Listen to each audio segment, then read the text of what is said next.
Hello everyone. आज का topic है पायरो सीक्वेंसिंग, जो कि जीनोम सीक्वेंसिंग का एक मेथड है। पायरो सीक्वेंसिंग में क्या किया जाता है कि हम एक डीएनए फ्रेगमेंट लेते हैं जिसका हमें अरेंजमेंट के बारे में पता करना है। उस डीएनए फ्रेगमेंट को हम शॉर्ट फ्रेगमेंट्स में ब्रेक कर देंगे अराउंड 100 बेस पेयर्स। हर एक फ्रेगमेंट में सपोज 100 बेस पेयर्स है, उतना हम उसको शॉर्ट फ्रेगमेंट्स में डिवाइड कर देंगे। तो हर एक फ्रेगमेंट में 100 बेस पेयर्स है। अब उन सारे फ्रेगमेंट्स को पीसीआर करा के उसका मल्टीपल कॉपीज़ बनाएंगे एंड देन उसको कई अलग अलग वेल्स में उन सारे फ्रेगमेंट्स को हम उसमें डाल देंगे। एंड तो वेल्स में क्या क्या प्रेजेंट होगा, एक तो हमारा डीएनए टेम्पलेट प्रेजेंट होगा जिसे हमने ब्रेक किया था अभी शॉर्ट फ्रेगमेंट्स में। उसमें हम प्राइमर डालेंगे क्योंकि विदाउट प्राइमर डीएनए की सिंथेसिस नहीं होगी। उसमें डीएनटीपीज डालेंगे जो कि या तो एडेनिन, साइटोसिन, ग्वानिन या फिर थाइमिन होगा। एंड नेक्स्ट डीएनए पॉलीमरेज डालेंगे जो कि न्यूक्लियोटाइड्स ऐड करेगा। और डीएनए पॉलीमरेज जो एंजाइम है वो न्यूक्लियोटाइड्स ऐड करते जाएगा। हम एक एक करके न्यूक्लियोटाइड ऐड करते जाएंगे, एडेनिन डालेंगे या फिर साइटोसिन, इस तरह से एक एक न्यूक्लियोटाइड ऐड करते जाएंगे। तो सपोज डीएनए पॉलीमरेज ने वो न्यूक्लियोटाइड ऐड कर दिया, तो वो न्यूक्लियोटाइड ऐड करने के बाद पायरोफॉस्फेट रिलीज होगा, यानी कि ये पीपीआई पायरोफॉस्फेट रिलीज होगा। इस पायरोफॉस्फेट को नेक्स्ट एंजाइम एटीपी सल्फ्यूराइलेज ये क्या करेगा, एपीएस यानी कि एडिनोसिन 5' फॉस्फोसल्फेट के प्रेजेंट में पायरोफॉस्फेट को एटीपी में कन्वर्ट कर देगा। ये देखो, पीपीआई को एटीपी में कन्वर्ट कर दिया। किसने कन्वर्ट किया? एटीपी सल्फ्यूराइलेज ने कन्वर्ट किया एपीएस के प्रेजेंट में एडिनोसिन 5' फॉस्फोसल्फेट। नेक्स्ट जो हमारा एटीपी जेनरेट हुआ उसे नेक्स्ट एंजाइम लुसिफरेज एंजाइम ने लुसिफरिन को ऑक्सीलुसिफरिन में कन्वर्ट कर दिया। लुसिफरिन को ऑक्सीलुसिफरिन में कन्वर्ट कर दिया।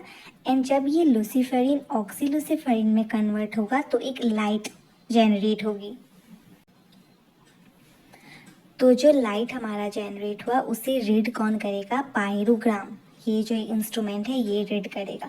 तो अब ये ग्राफ देखो, सपोज हमने पहले जी डाला और सिस्टम ने जी रीड किया क्योंकि डीएनए पॉलीमरेज ने जी को ऐड करके पायरोफॉस्फेट रिलीज किया।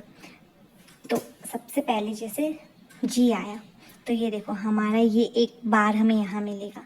नेक्स्ट अगर सी हमने ऐड किया, सी भी एक ऐड हुआ। नेक्स्ट सपोज हमने ये टी ऐड किया पर टी ऐड नहीं हुआ क्योंकि इसके कॉम्प्लीमेंट्री जो है अलग न्यूक्लियोटाइड था, तो टी ऐड नहीं हुआ तो हमें यहाँ पर कोई भी ग्राफ नहीं मिलेगा। नेक्स्ट हमने ए ऐड किया तो ए में मिला। नेक्स्ट हमने सपोज जी ऐड किया।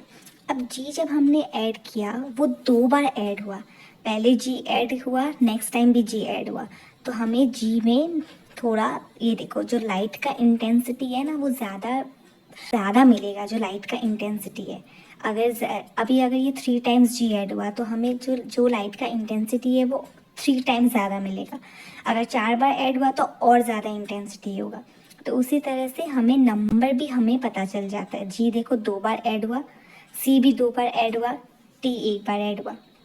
तो ये था हमारा पायरो सीक्वेंसिंग का जो हमें ग्राफ मिला है। अब देखो, अगर हमने सपोज कि कोई एक, जैसे कि हमें यहाँ पर हमने टी ऐड किया था बट हमें टी नहीं मिला था, राइट। तो सपोज अब अगर हमें टी नहीं मिला तो ये डीएनए पॉलीमरेज टी ऐड नहीं किया, तो अगर उस डीएनए पॉलीमरेज ने टी ऐड नहीं किया तो पायरोफॉस्फेट रिलीज नहीं होगा। अगर पायरोफॉस्फेट रिलीज नहीं हुआ तो एटीपी जनरेट नहीं हो पाएगा क्योंकि एटीपी सल्फ्यूराइलेज तो इसे कन्वर्ट कर ही नहीं पाएगा अगर पायरोफॉस्फेट रिलीज ही नहीं हुआ। तो पायरोफॉस्फेट रिलीज नहीं हुआ तो हमें एटीपी नहीं मिलेगा, एटीपी नहीं मिलेगा तो हमें लाइट नहीं मिलेगा। तो उसी तरह से हमें जो ग्राफ है उसमें हमें कोई भी बार नहीं मिलेगा उस न्यूक्लियोटाइड के प्रेजेंस में। अब देखो, ये पायरो सीक्वेंसिंग का जो मेथड है इसमें क्या क्या एंजाइम्स वर्क करते हैं? डीएनए पॉलीमरेज, एटीपी सल्फ्यूराइलेज, लुसिफरेज, एक और एंजाइम है ए पायरेज नाम से। तो ए पायरेज एंजाइम जो है वो क्या काम करता है, वो जितने भी जो हमारे अनयूज न्यूक्लियोटाइड्स है, जैसे कि हमने अगर सी ऐड किया तो उसमें तो सिर्फ एक सी नहीं है, उसमें कई सी ऐड हुए हैं उस वेल में, बहुत सारे मोल्स ऑफ साइटोसिन ऐड हुए हैं।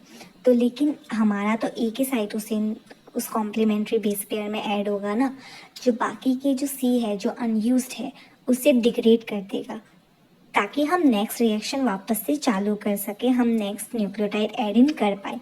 उस नेक्स्ट न्यूक्लियोटाइड ऐड करने के पहले जितने भी जो अनयूज न्यूक्लियोटाइड्स प्रेजेंट है वेल में, उसे सबको ख़त्म कर देगा, उसे सबको डिस्ट्रॉय कर देगा ये पायरेज एंजाइम।